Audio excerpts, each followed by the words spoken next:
And I'm here with Joseph with Giant Glass and Mirror, the most amazing glass and mirror guy in Florida.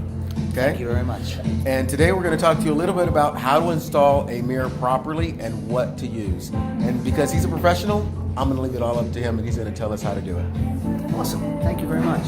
We have a column here with a 1/4-inch mirror. Yes. We're going to have a J-bar set. We're going to have a J-bar set on the bottom column also. Right? Mirror mastic. And how often do you place this mirror mastic?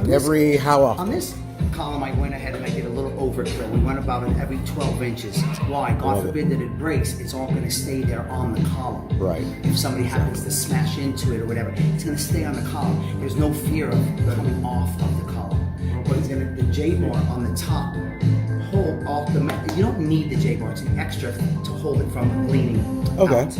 Excellent. Okay?